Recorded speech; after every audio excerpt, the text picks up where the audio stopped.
패션에서 컴패션이란 이 제목으로 우리 한번 같이 말씀 나누길 원하는데요. 여러분, 잠언서도 우리가 방금 읽었듯이 벌써 17장에 도달했습니다. 우리가 매주 한 장씩 뭐 전체 장은 아니지만 중요한 부분들, 구절들을 나눠서 보고 있는데 벌써 17번째 시간이라는 것이죠. 우리 잠언은 31장까지 있는데요. 벌써 절반 이상을 지나고 이제 31장을 향해서 열심히 가고 있습니다. 오늘 같이 한번 본문 먼저 7절의 말씀 보기 원하는데요. 우리 7절 한번 같이 읽어볼까요? 지나친 말을 시작. 지나친 말을 하는 것도 미련한 자에게 합당하지 아니하거든 하물며 거짓말하는 것이 존귀한 자에게 합당하겠느냐. 아멘. 뒤에 이 스크린에 말씀 잘 보이시나요? 네, 제가 좀 이렇게 뭐 하반기 맞이해서 글씨체를 좀 바꿔봤는데 잘 안 보이시면 잘 보이네요. 그렇죠? 그냥 보인다. 네, 저희는 다 젊으니까 잘 보인다고 생각하고. 자, 우리 7절의 말씀을 보시면요. 미련한 자도 말을 조심해야 하지만 존귀한 자, 이 존귀한 자는 하나님의 말씀을 잘 따르는 사람, 뭐 여러분들로 치면 여러분들 자체를 말하는 거죠. 성도들, 하나님의 자녀들.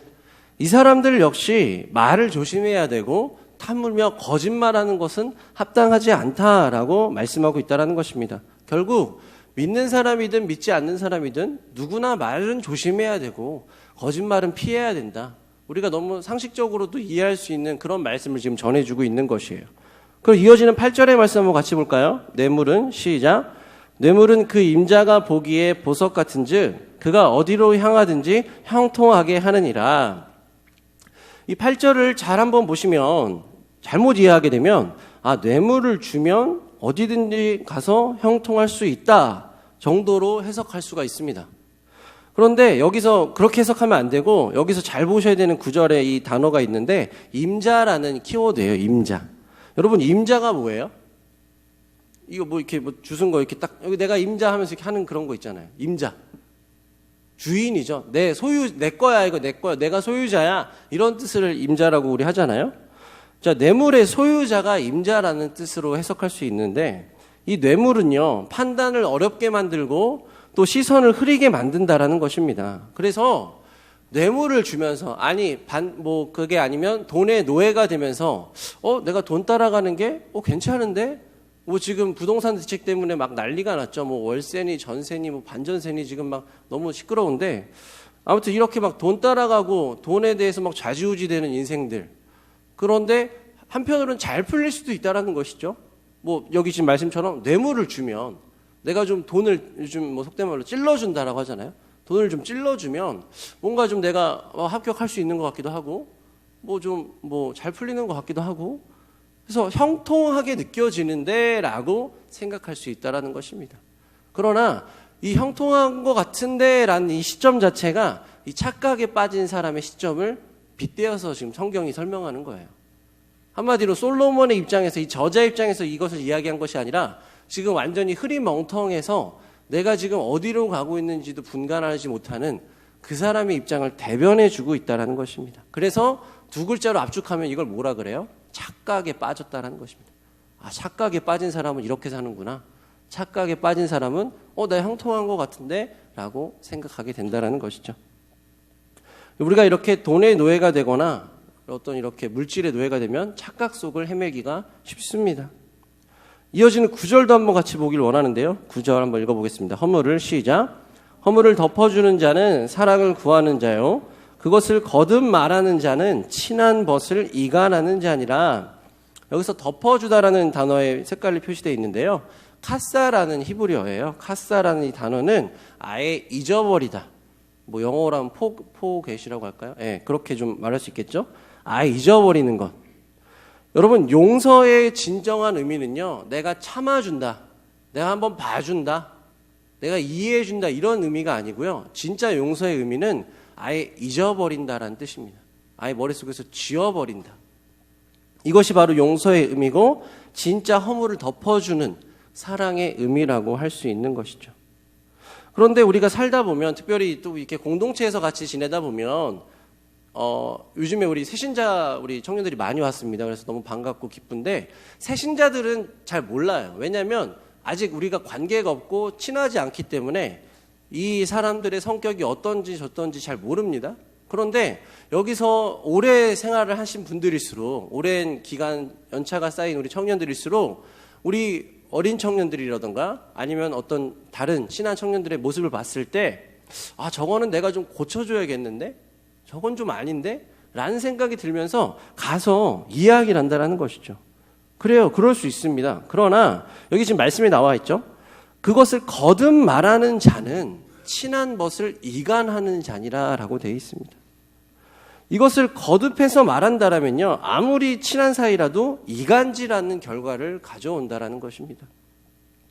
의도하진 않았겠지만 여러분, 남의 약점을 계속해서 이야기하는 것, 남의 이 어떤 이 허점과 어떤 고쳐줘야 될 점을 계속해서 이야기하는 것, 그것은요 남을 고쳐주는 행동 같지만 아이러니하게도 스스로 고립되는 길이라는 거예요. 만약에 제가 여러분들 한 사람 한 사람 찾아다니면서 이거는 넌 이렇게 이 자매는 이런 거 고치시고요. 형제 일로 와보세요. 이거 이런 거 고치세요. 일로 와보세요. 이거 이런 거 고치시면 좋겠어요. 다음 주에 확인합니다. 라고 한다라면 여러분들이 저를 볼 때 역시 우리 목사님은 사랑이 많아. 역시 매의 눈이야. 이러면서 막 기쁘게 받아들이시겠어요? 있을 수도 모르지만 아니라고 저는 생각해요. 저 같아도 기분이 나쁠 거예요. 근데 매번 그걸 듣는다고 생각해 보세요. 얼마나 싫겠습니까? 모습만 나타나도 막 도망가기 십상일 거예요. 멀리서 뒷모습만 봐도 마주치기 싫어가지고 도망가고. 여러분 혹시 내가 그런 사람은 되어 있지는 않은가? 라는 것을 한번 스스로 이 말씀에 비춰서 돌아봤으면 좋겠습니다. 그래서 우리가 지금 7, 8, 9절을 연속으로 봤는데요. 이걸 정리하면 어떤 뜻이에요? 말을 조심하고 물질을 우상으로 만들지 말고 진짜 용서의 태도, 사랑의 태도를 취하라. 말조심, 돈조심, 사랑, 이렇게 정리할 수 있겠죠. 얼마나 간단하고 명료합니까? 이것이 오늘의 결론입니다. 여러분, 그래서 오늘의 말씀은 이것으로 마치도록 하겠습니다. 갑자기 눈이 번쩍 뜨이죠? 이렇게 해서 말씀을 마칠 수 있다면 얼마나 좋을까요? 여러분 지금 여기서 이해 안 되는 말씀 있으세요? 없죠? 다 우리가 이해합니다. 다 받아들일 수 있고요. 맞아, 조심하고, 맞아, 이건 챙겨야 되고, 이해된단 말이죠. 그래서 말씀을 마칠 수 있습니다. 그런데 그러지 못하는 이유가 뭐예요? 제가 이렇게 간단하게 정리해서 말씀드린 이 교훈들, 이 하나님의 말씀들이 여러분들의 마음속에 딱 자리 잡고 이제 이거 들고 나가면 된단 말이죠. 오늘 여기서 끝 하고 일주일을 이제 살아내면 된단 말이에요. 그러나 여기서 이렇게 간단하게 말조심, 돈조심, 사랑하라 이렇게 정리해 드렸지만 이것을 내가 여기서 받아들였다 한들, 여기서 끝났다고 한들 나갔을 때 이것이 나의 삶에서 그대로 나타나느냐? 그렇지 않다라는 것입니다.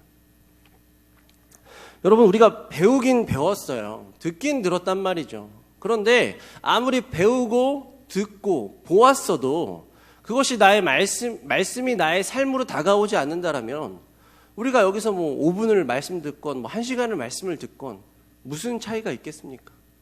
별 차이가 없다라는 거예요. 5분 들어도 똑같고 1시간 들어도 똑같다라는 것입니다. 차라리 그래요. 차라리 돈조심, 말조심, 사랑하자 이런 키워드라도 말씀의 끝부분이라도 생각이 나면 그나마 다행이에요. 그런데 월요일이 됐다라고 한번 가정해 볼까요? 이제 아침이 된 거예요. 아침에 일어나서 이제 출근을 하든 학교를 가든 알바를 가든 뭘 하든 합니다. 자, 그 순간 여러분들의 모습을 한번 떠올려 보세요. 월요일 아침에 딱 피곤해 쩔어가지고 일어나기 싫은데 그 순간 여러분들의 마음속에 오늘 말 조심해야지, 오늘 돈 조심해야지, 오늘 사랑해야지 이런 마음이 안 찾아온다라는 거예요. 제가 단언해서 죄송하지만 안 찾아올 겁니다. 우리 스스로 너무 잘 알잖아요. 월요일만 되면 왜 그렇게 어제 들었던 말씀인데도 기억이 안 나는지. 제가 수요일쯤에 이제 청년들을 가끔 만날 때가 있어요. 수요일에 오는 청년들 이렇게 만나서 이번 주에 들었던 말씀, 이틀 전에 들었던 말씀 혹시 기억나니라고 물어보면 이렇게 이 탄식이 벌써 나와요. 가끔 이제 제목을 기억하는 지체들도 있긴 하지만 그 제목 안에 있는 내용도 잘 기억을 못 하고요. 근데 이게 우리 모두의 모습이라는 것이죠. 이게 누구를 탓할 필요가 없습니다. 우리 모두의 모습이기 때문이에요. 여러분, 그런 생각을 하면서 제가 오늘 본문을 마주하는데 오늘 이 잠언서의 말씀을 읽지만 아이러니하게도 저에게 신약의 한 본문이 떠오르는 겁니다. 신약의 한 본문. 그런데 이 신약의 한 본문이 너무 오늘 여러분들에게 깊이 다가갔으면 좋겠다라는 마음이 들었어요. 그래서 이 본문을 한번 같이 준비해 봤는데요. 여러분들 여기 교회 오래 다니셨다면 이미 다 알고 있는, 익히 잘 알고 있는 그 예화입니다. 누가복음 10장 25절의 말씀, 선한 사마리아인의 비유예요. 우리 한번 같이 한번 흰색은 우리 자매들이, 또 우리 색깔 있는 거는 형제들이 한번 같이 번갈아 가면서 읽어볼까요? 자매들 먼저 읽어주세요. 어떤 시작?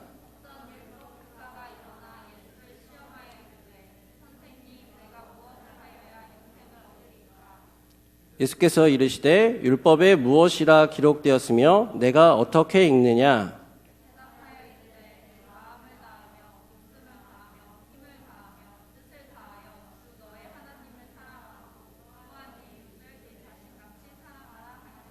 네, 뒤에 두 절의 말씀 다 같이 한번 읽어볼게요. 예수께서 시작. 예수께서 이르시되 내 대답이 옳도다. 이를 행하라. 그러면 살리라 하시니 그 사람이 자기를 옳게 보이려고 예수께 여짜오되, 이게 선한 사마리아인이라는 그 예화의 시작되는 배경입니다. 한 율법사가 예수님께 질문을 던지는 장면이에요. 율법사라는 건요, 바리새인이라는 것은 율법을 공부한 사람, 뭐 지금 말로 하면 법을 공부한 법학자, 뭐 판사, 이 정도 급이 될 수 있겠죠. 정말 정통한 사람이에요.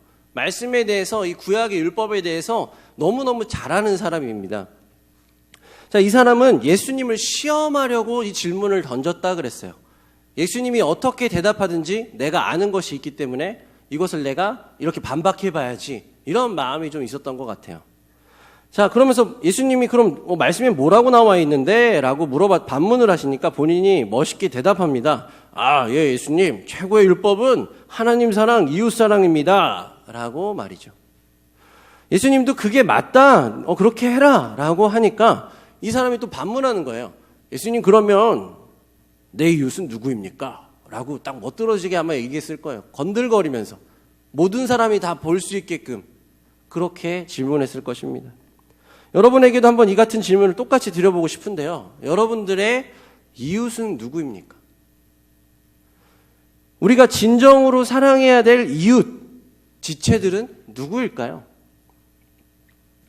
여러분, 이 질문에 대한 답변으로 예수님께서 너의 이웃은 이러이러한 사람이다라고 바로 대답하지 않으시고요.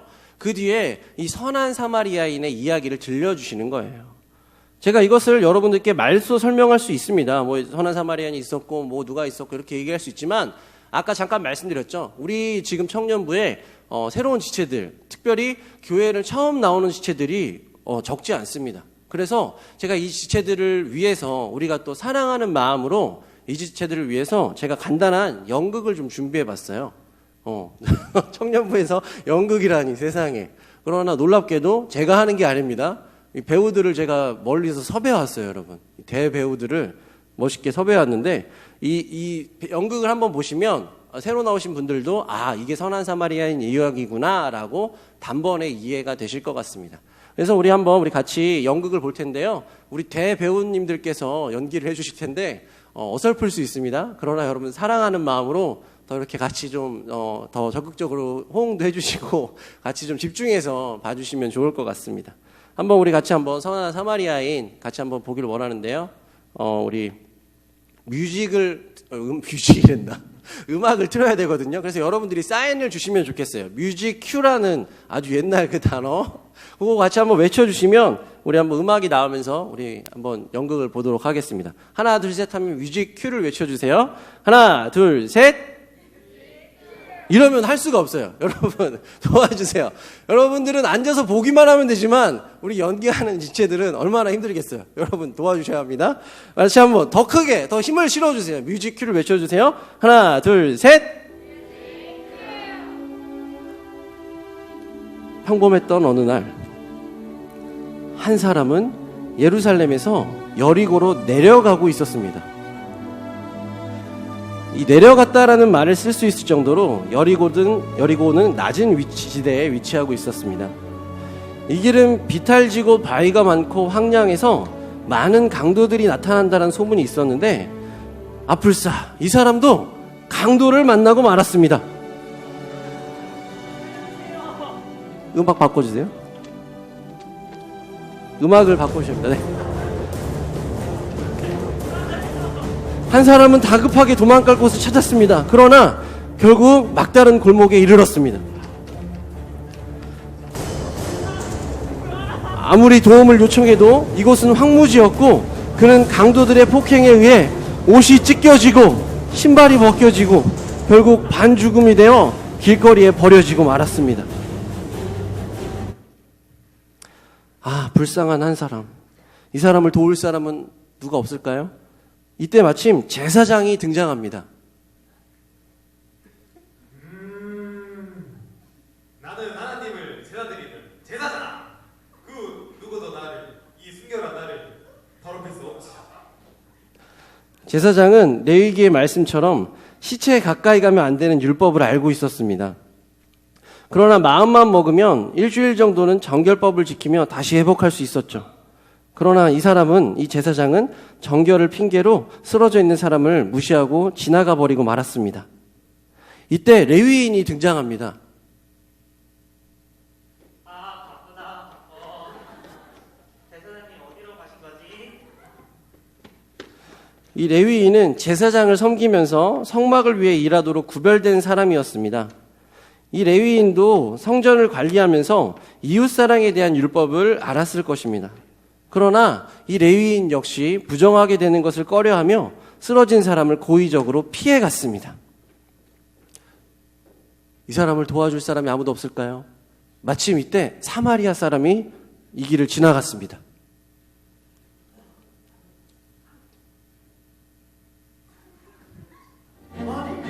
아니 이런 곳에 왜 사람이 쓰러져 있는 거야? 저기요, 보세요. 우선은 내 그냥 엎고 그랬어. 사마리아 사람은 당시 유대인들에게 개나 돼지 같은 취급을 받는 사람들이었습니다. 나라가 망했을 때 이방 민족들과 피가 섞였기 때문이죠. 그러나 이 사람은 그런 것과 관계없이 자신의 기름과 포도주로 상처를 치료해 주었습니다. 그리고 그를 여관으로 데리고 가서 상처를 돌봐주기로 했습니다.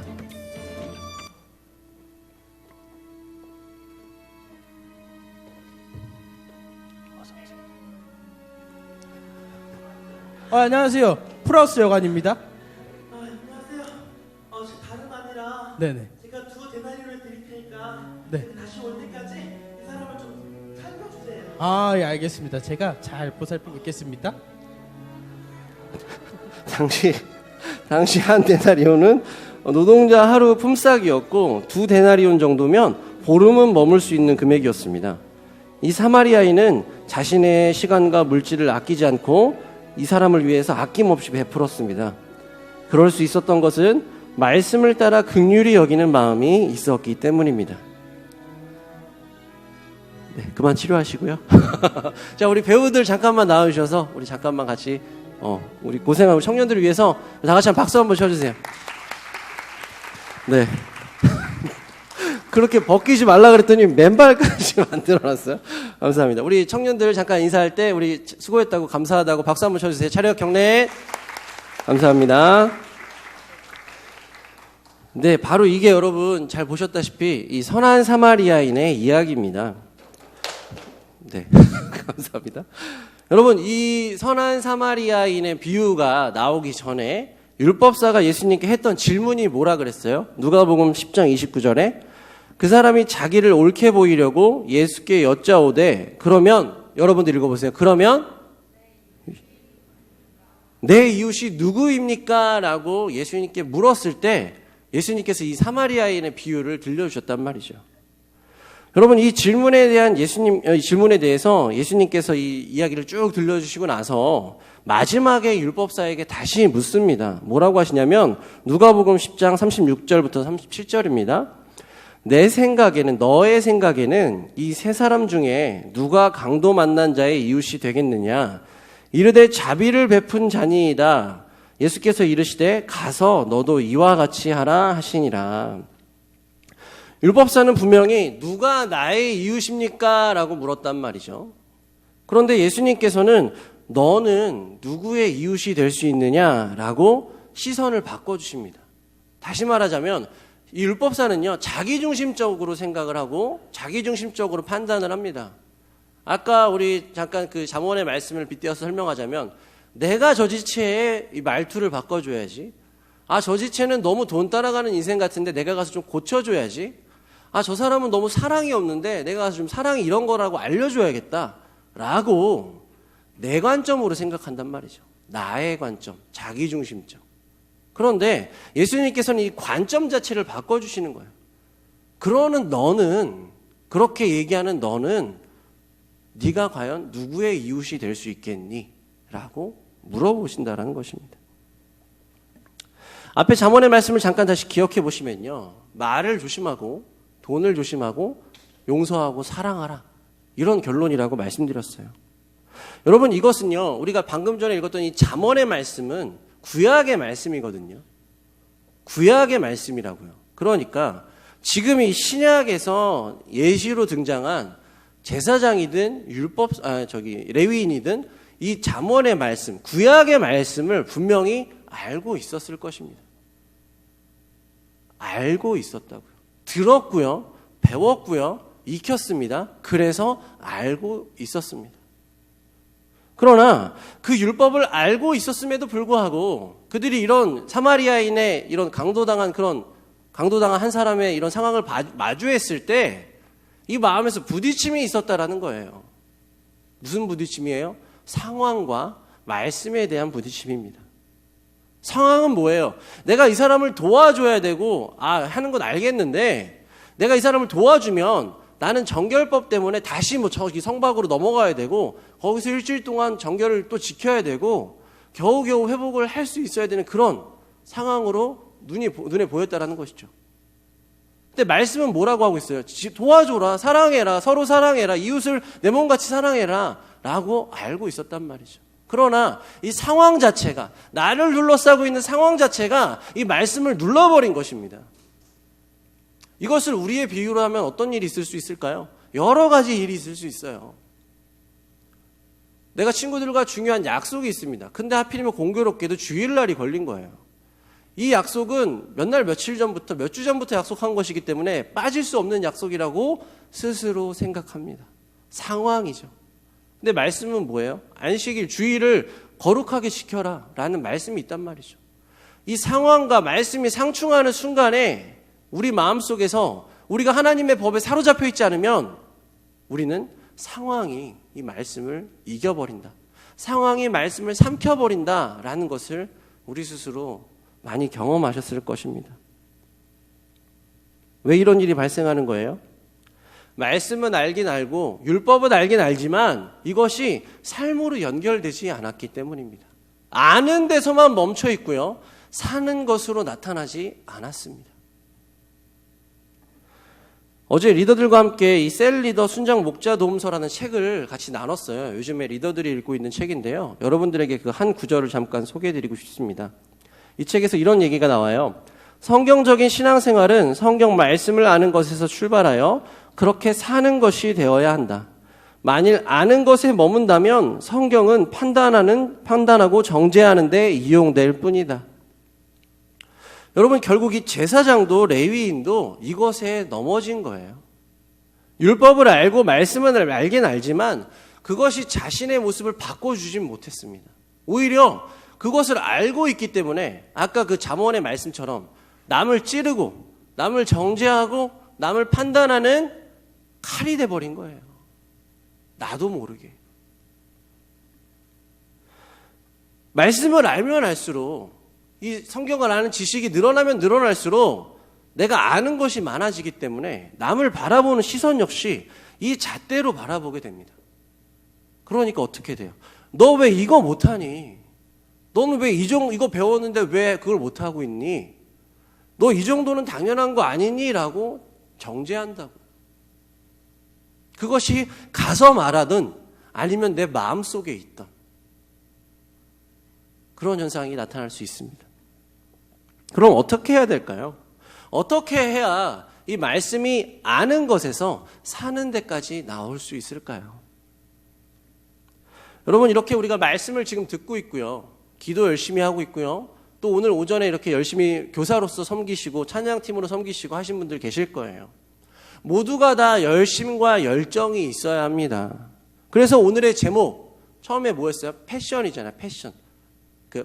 이 패션을 얘기하는 게 아니라 열정을 패션 오브 크라이스트의 그 제목처럼 열정을 뜻한단 말이죠. 열정, 열심, 노력 이런 것이 있어야 합니다. 이 열심과 열정이 있어야만 내가 이렇게 말씀 사모하는 자리에 나올 수 있고요. 섬길 수 있고요. 봉사할 수 있는 거예요. 그런데 나의 열정과 열심에는 한계가 있단 말이죠. 이 한계가 뭐예요? 아까 말씀드렸던 상황입니다. 내가 만약에 열심에만 사로잡혀 있고 내가 열정으로만 이것을 감당하고 교회를 나오고 섬긴다라면 어떤 이 상황이 발생되냐? 내 상황이 좀 좋을 때는요. 우리 가족과의 뭐 불화가 없고 뭐 직장 이렇게 잘 다니고 있고 뭐 학교 잘 다니고 있고 뭐 남자친구 여자친구 문제 없어요. 돈 버는 거 괜찮습니다. 쪼들리지 않아요. 이런 상황이라면 내가 교회를 나오고 섬기고 봉사하고 나눔을 하는데 거리낌이 없습니다. 아주 잘해요. 그런데 내 상황이 좋지가 않을 수 있잖아요. 갑자기 뭐 회사에서 잘릴 수도 있고요. 뭐 하던 사업이 무너질 수도 있습니다. 남자친구 여자친구가 헤어질 수도 있죠. 가정에서 불화가 생길 수도 있습니다. 내 건강이 무너질 수도 있고요. 여러 가지 네거티브한 상황이 발생했을 때도 내가 열심으로 이것을 감당할 수 있느냐, 내 열정으로 이것을 커버할 수 있느냐, 그렇지 않다라는 거예요. 그것은 우리의 착각입니다. 그래서 나의 열정과 나의 열심에는 한계가 있다는 것을 우리가 지금부터 반드시 기억하고 인정해야 되는 것이죠. 그래서 패션만으로는 부족합니다. 거기에 뭐가 붙어야 돼요. 누가 우리에게 도와주셔야 됩니다. 여러분 영어 단어에 이 co, 코나 com, 뭐 콤으로 읽을 수도 있죠. com 이렇게 코나 콤이 이렇게 붙으면 접두사로 붙어 있으면 그것이 함께하다, 뭐 같이하다 이런 뜻으로 변하는 거 아시죠? 그래서 이 패션에 com이 붙으면요, 컴패션이 되는데요. 컴패션의 뜻이 뭐냐면 긍휼이란 뜻입니다. 불쌍히 여기다. 이것이 누구의 도움을 받는 거예요? 예수 그리스도의 도움을 받는 것입니다. 예수님에게 딱 붙어 있어서 예수 그리스도의 마음을 우리가 밀착해서 예수님의 마음을 우리가 받는 거예요. 그게 바로 컴패션, 긍휼이라고 하는 것입니다. 예수님의 도움을 받고 예수님께 붙어 있어서 패션이 컴패션이 되면 어떤 상황이 발생되는 거예요? 예수님의 마음이 우리에게 들어옵니다. 예수님의 마음은 어떤 마음인데요? 예수님이 군중을 봤을 때, 이 땅에 오셔서 사람들을 봤을 때 끊임없이 표현됐던 단어가 있어요. 그 단어가 뭐냐면 마태복음 9장 36절부터 제가 몇 구절을 잠깐 소개해 드릴 텐데요. 잘 보세요. 마태복음 9장 36절에 무리를 보시고 불쌍히 여기시니, 마태복음 14장 14절, 큰 무리를 보시고 불쌍히 여기사, 마태복음 20장 34절에 예수께서 불쌍히 여기사. 무슨 단어가 들어가 있어요? 불쌍이란 단어죠. 불쌍히. 여러분, 불쌍히 여기다란 단어가 바로 긍휼이라는 단어입니다. 이 긍휼에서 휼자가 뭘까요? 휼자. 마음 심자와 피혈자가 합쳐진 단어가 바로 이 휼자입니다. 무슨 뜻이냐면 심장의 피가 끊임없이 순환하는 것처럼 끊임없이 불쌍히 여기고 안타까운 마음을 갖고 있는 그대로 돌봐주고 받아주는 것. 이것이 바로 긍휼의 마음이라는 것이죠. 여러분, 이것이 누구의 마음이에요? 하나님께서 이 땅에 태어난 모든 사람들을 봤을 때 보셨던 마음이 바로 이 마음입니다. 긍휼의 마음이에요. 왜요? 왜 우리를 불쌍히 보실 수밖에 없어요? 죄인으로 태어났거든요. 아담 이후로 태어난 모든 사람들이 다 죄인으로 태어나서 죽는 순간 다 지옥불에 떨어질 수밖에 없으니 얼마나 불쌍합니까? 근데 이 불쌍한 인간들은 하나님이 있는지 없는지조차 구별할 수 없는 앞뒤가 꽉 막힌 눈앞이 흐리멍텅한 삶을 살아갈 수밖에 없다는 거예요. 그러니까 얼마나 불쌍해요. 하나님께서 이 불쌍히 여기시는 긍휼의 마음을 갖고 마침내 하나의 방편을 마련해 주셨는데 그것이 바로 예수 그리스도라는 유일한 길입니다. 그게 바로 우리의 구원의 길이고 우리를 살리는 유일한 길이었다는 것을 여러분 오늘 다시 한번 기억하시길 바랍니다. 예수님이 왜 이 땅에 오셨어요? 불쌍히 여기셨기 때문이에요. 우리를 불쌍히 여기셔서 죽을 수밖에 없는 우리들을 한 명 한 명 만나주시면서 건져내 주신 거예요. 그래서 사망으로 뛰어들 수밖에 없는 우리들을, 그 지옥불로 뛰어들고 있는 우리들을 멈춰 세우셔서 예수 그리스도의 피값으로 세우시고 다시 갚아주시고 다시 한번 하나님 편으로 옮겨주셨습니다. 그게 바로 긍휼의 결과예요. 그것이 바로 구원입니다. 여러분, 이 긍휼이 있어야 우리가 말씀을 아는 데서 사는 삶으로 연결시킬 수 있고요. 그것이 진정한 신앙인으로서의 변화, 그것이 바로 성화가 될 수 있다는 것입니다. 말씀을 마치기 원하는데요. 말씀을 마치기 전에 제가 그림 하나를 보여드릴 거예요. 이 그림은요, 여러분 잘 아시는 화가의 그림입니다. 빈센트 반 고흐의 그림이에요. 이 그림의 제목은 선한 사마리아인입니다. 그래서 이렇게 잘 보신 저쪽에, 이쪽 왼쪽 하단 쪽에 보이시면 잘 보이시는지 모르겠지만 사람 형체가, 등을 그려놓은 형체가 좀 보이시나요? 이 사람 누구일까요? 이 사람 제사장 아니면 레위인입니다. 그럼 저 지금 저렇게 낙인지 뭐 말인지 모르겠지만 모자 터번 쓰고 이렇게 끙끙거리면서 이렇게 안아주고 있는 사람은 누구예요? 사마리아인이라는 것이죠. 강도 만난 사람을 안아주고 여관에 태우기 직전의 모습을 그려놓은 것입니다. 여러분, 이 그림을 그리고 나서 이 고흐의 동생이 테오라는 사람이 있죠. 유명한 사람인데 왜 유명해졌냐면 고흐와 이 테오가 편지를 주고받은 것이 이렇게 많이 알려졌기 때문입니다. 그 동생인 테오에게 보냈던 한 편지의 일부분이에요. 이 내용은 하나님을 더 많이 아는 길 위에 있어라. 그러나 사랑하되 친밀함과 동정심을 가지고 있는 힘을 다해서 사랑해야 한다. 그러면 반드시 하나님께 도달할 것이다. 사랑하는 프라우스 여러분, 여러분이 지금 말씀을 들었어요. 이렇게 긴 시간 동안, 수십 분 동안 이렇게 말씀을 잘 들어주셔서 감사합니다. 여러분, 그런데 이 말씀이 듣는 데서, 아는 데서만 끝나면 안 된다는 거예요. 그것이 사는 데까지 나와야 합니다. 말씀이 아는 데서 사는 데로 나오기 위해선 우리가 누구에게 붙어 있어야 된다고요? 예수님께. 패션이 어떻게 변해야 된다고요? 컴패션으로. 나의 열정이 긍휼로 변하는 순간 말씀이 내 안에서 살아 숨쉬기 시작할 겁니다. 긍휼의 눈으로 보기 시작하는 순간 저절로 말씀이 깨달아질 거예요. 불쌍히 여길 때. 아까 잠언의 말씀을 빗대어서 저 지체의 모습을 내가 고쳐줘야지, 저 말투 내가 뜯어 고쳐줘야지, 저 사랑 없음을 내가 바꿔줘야지 라고 접근하는 것이 아니라 죄 많고 정말 아무것도 아닌 나를 하나님께서 사랑하시고 불쌍히 여기셨는데 저 지체도 내가 더 불쌍히 여기고 긍휼히 여기면서 다가가야겠구나. 저 지체에게 필요한 것이 무엇일까? 내가 도와줄 수 있는 게 뭐가 있을까? 시선이 어때요? 벌써 그 사람의 입장으로 생각하게 된다는 거예요.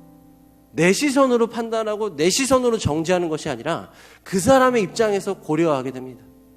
그 사람의 입장에서 생각하고 노력하게 된다고요. 이것이 바로 컴패션, 긍휼의 결과입니다. 사랑하는 프라우스 여러분, 오늘 이 시간부터 긍휼을 품고 살아갔으면 좋겠어요.